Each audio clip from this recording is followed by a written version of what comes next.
Bud Not Buddy, Chapter 11, Part 2, pages 119 through 129.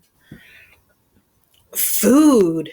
I started blinking and acting like those were the first words I heard that morning. I said, huh?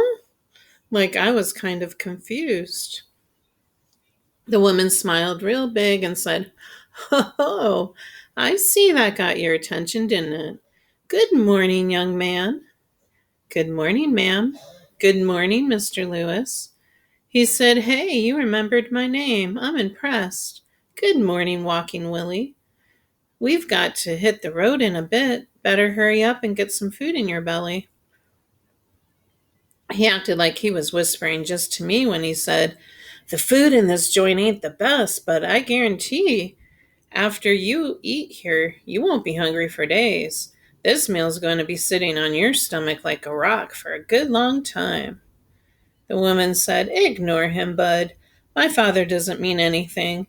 He just can't stop teasing. I said, I know, ma'am. He told me I got a head shaped like a peanut. The woman slapped her father on the arm. Papa, I can't believe you've teased this child already.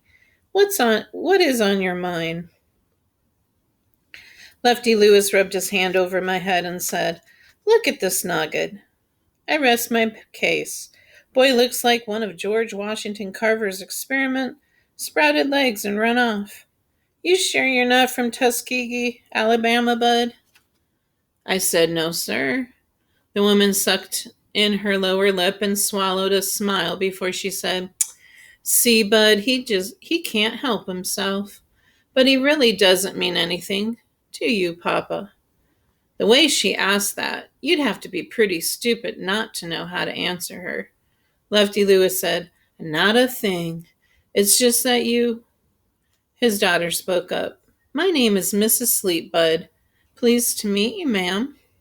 Now, while you wash up, I'm going to go get some clothes that my boy outgrew a while ago.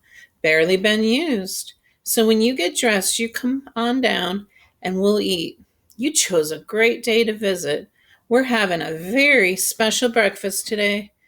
Pancakes, sausage, and toast, and a big glass of orange juice. You can meet Scott and Kim, too. How does that sound? That sounds real good, ma'am. Thank you very much. Don't mention it. It's a pleasure to have such a well-mannered young visitor. Mrs. Sleet and Lefty Lewis left the room. As soon as they were a little bit down the hall, I could hear her start in on scolding her father again. I just can't believe it. You know, Mama was right about you. All I could hear next was him mumbling some answer and then her slapping his arm again. After I got out of the bathroom, I saw that Mrs. Sleet had put some clean clothes on the bed. My old clothes were gone, all except my drawers, which I hadn't taken off. She even put clean drawers out for me. So when I put them on, I stuck my old ones down in the pocket of my new pants. I could ditch them when I got to Grand Rapids. It's too embarrassing to have strangers look at your dirty drawers, even if the stranger is as nice as Mrs. Sleet.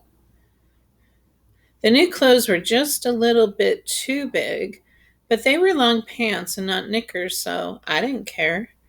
I rolled cuffs into the pants and sleeves, and they fit pretty doggone good. Man, my first pair of trousers. I let my nose lead me down to where the smell of the pancakes and toast was coming from. The Sleets had a room for eating, and it had a great big table right in the middle of it. The first thing I noticed was a huge pile of pancakes sitting on a blue and white plate on top of the table. Lefty Lewis was sitting with Mrs. Sleet's kids. The little girl had a big smile, and the boy was looking at me kind of hard. It wasn't one of those put up your dukes looks. It was just a look like one dog gives another that might be passing through his neighborhood. Lefty Lewis said, Bud, these two worrisome midgets are my favorite grandkids. Kim is my favorite granddaughter, and Scott is my favorite grandson. Of course, they're my only grandkids, so in fairness, you have to say they're also my least favorite grandkids. These two kids had a lot of practice being around their teasing old granddad because they didn't pay him no mind at all. I said, "Hi, my name is Bud, not Buddy." The little girl said, "Oh, that's a strange name, Bud, not Buddy." And even though she was kind of young and scrawny to be teasing folks, I could tell that was exactly what she was doing. Lefty Lewis laughed and said, "That's my girl." Then he went into the kitchen. Scott looked up to make sure grown folks weren't around and said, "You really ran away from home?" I had to stop and think. It's one thing to lie to a grown up. Most of the time, adults want to hear something that lets them take their attention off of you and put it on something else. That makes it easy and not too bad to lie to them. You're just giving them what they want. It's different when you lie to another kid.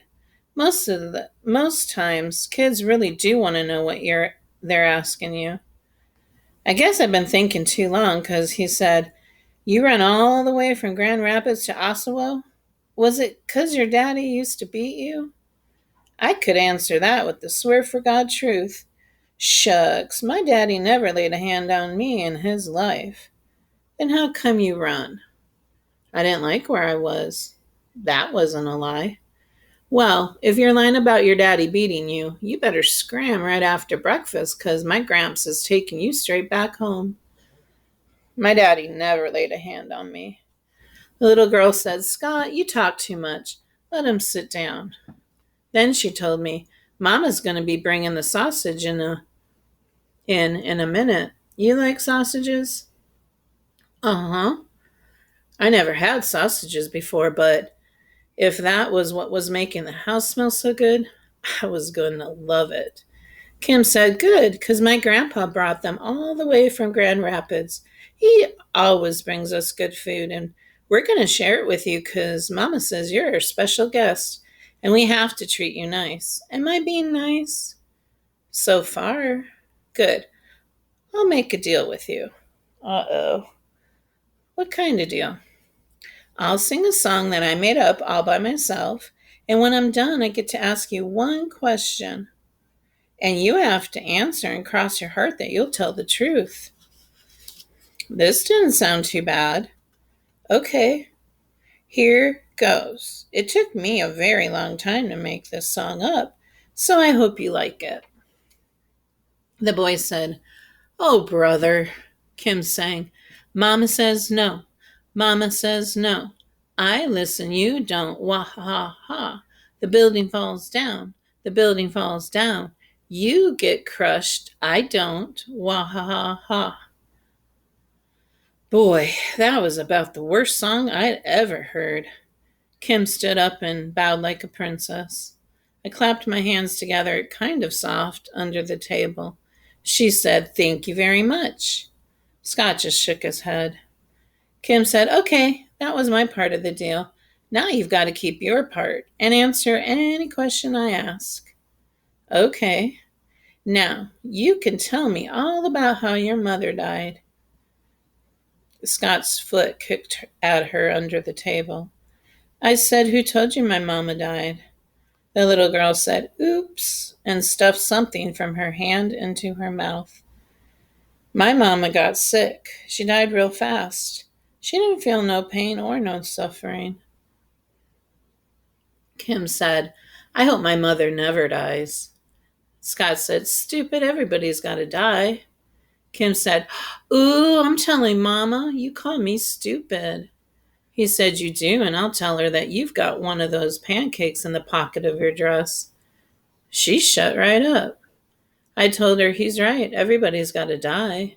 It's not sad unless they do it real slow and suffer. My mama died so quick and painless that she didn't even have time to close her eyes. She didn't even have time to make a face like she was hurting.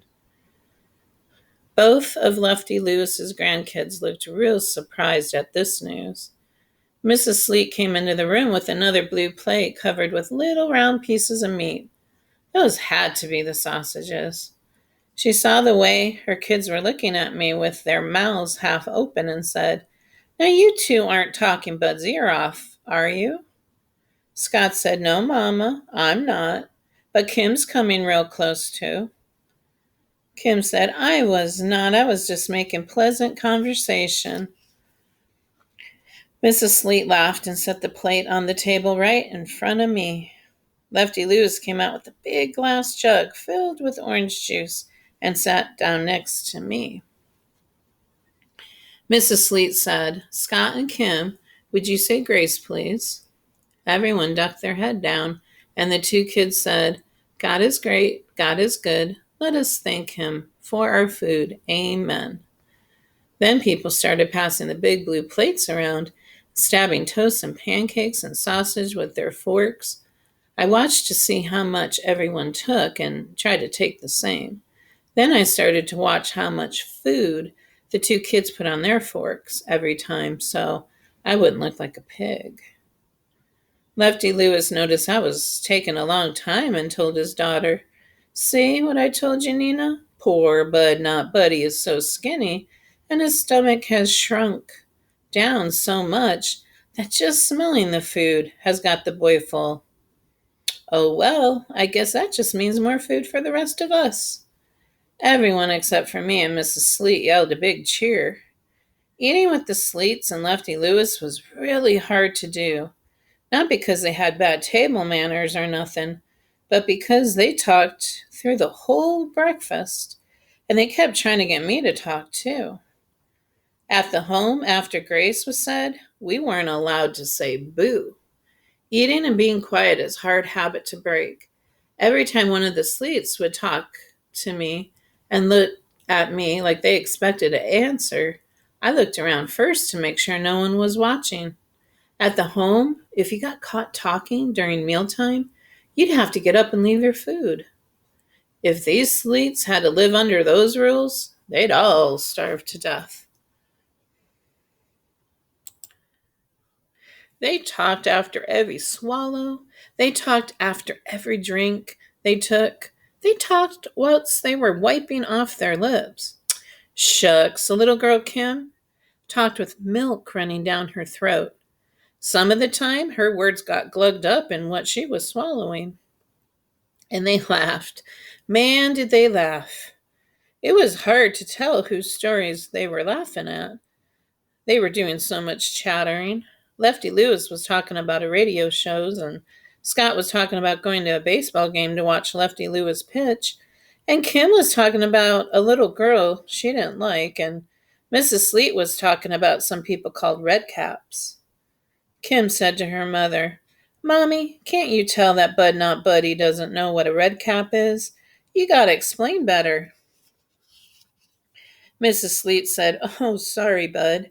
Redcaps are men who work at the railroad station, loading the trains and taking people's bags to their cars. That's what Mr. Lewis does. My husband is a Pullman porter. He takes care of people once they're on the trains. Kim said, Yeah, and our dad gets to travel all over the country on trains for free. Scott said, That's because he's working. It's not free. He gets paid to do it. Lefty Lewis swallowed a big hunk of sausage and said, And you know what, Bud? I bet you the thing he misses most is Nina's cooking. I can't tell you how proud I am of how far my daughter's cooking has come. This might be hard to believe, but she used to be such a bad cook that her fried chicken was known to have turned a chicken hawk into a vegetarian. Scott and Kim and Mrs. Sleet started busting a gut. Yep, Lefty Lewis said. I brought a friend to Flint a couple of years ago, and even though I warned him, he tried to be polite and ate 4 of her pancakes. Poor soul, held his stomach all the way back to Grand Rapids. Said to me, Lefty, I don't mean to show any disrespect, but those weren't pancakes your daughter served me. They were pain cakes. Mrs. Sleet laughed along with everyone else and said, Well, I'm sure I don't need to hear any more of this, and picked up the empty sausage plate and went into the kitchen. As soon as she got out of the room, Kim whispered, Quick, Grandpa, tell Bud Not Buddy how many times you had to pull the car over when you two were going back to Grand Rapids so the man could get out and vomit on the side of the road. Before Lefty Lewis could answer, Mrs. Sleet came out of the kitchen with a big wooden spoon and whopped her father a good lick in the head.